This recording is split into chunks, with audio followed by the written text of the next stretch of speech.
Bismillah ar-Rahman ar-Rahim. Ladies and gentlemen, first of all, I really want to thank the Unity, the Global Peace and Unity organization to get me here. Give me about 15 minutes to talk to you. The most important thing, the point I want to make tonight is this, that it is extremely important for Muslims to be able to convey to people living in Western countries that there is no correlation between Islam and terrorism. Unfortunately, through a planned campaign, Islam and terrorism have been linked, and 1.3 billion Muslims are on the back foot, on the defensive, trying to justify that Islam has nothing to do with terrorism. And what the point you need to make is this, that according to the Holy Quran, 124,000 messengers of God were sent on earth. All of them with one message. And the message was that the Almighty wanted us to be human beings rather than intelligent animals. Animals believe in might is right, survival of the fittest, whereas human beings have compassion and justice. And Muslims were supposed to be and should be the community that should be compassionate and that should believe in justice, just like every messenger of God to every human community brought the same message.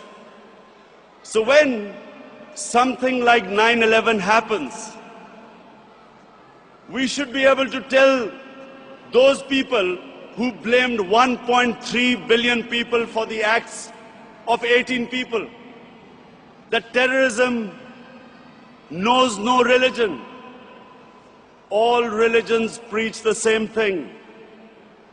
And unfortunately, we do not have either the political or intellectual leadership in the Muslim world to be able to convey our point of view.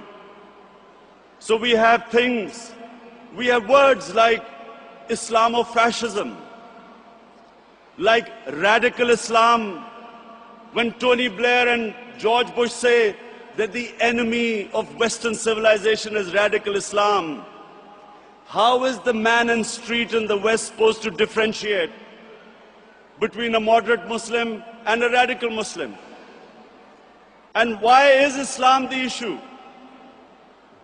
Before 9/11, 70% of all suicide bombings was by Tamil Tigers in Sri Lanka.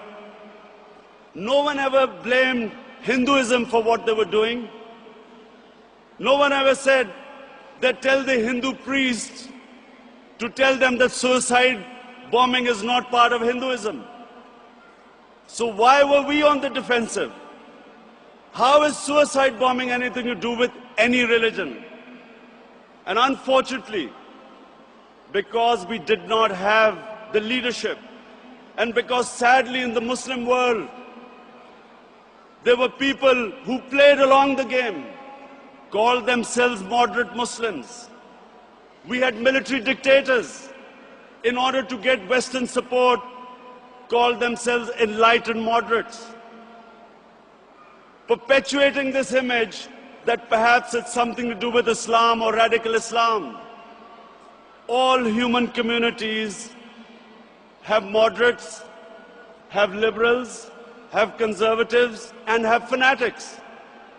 Islam also has its fanatics, but the moderate majority is always liberal, because our religion preaches, our religion accepts other communities and other religions.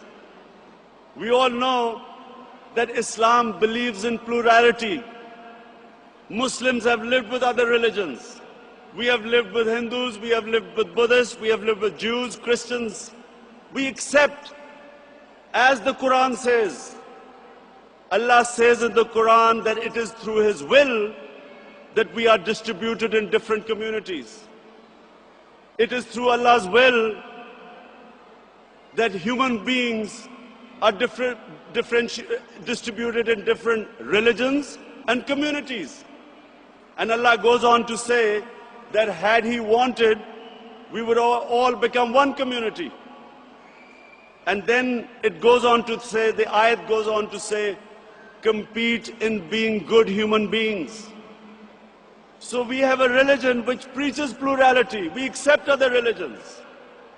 Nowhere does Allah tell us to convert everyone to one monoculture or mono-religion.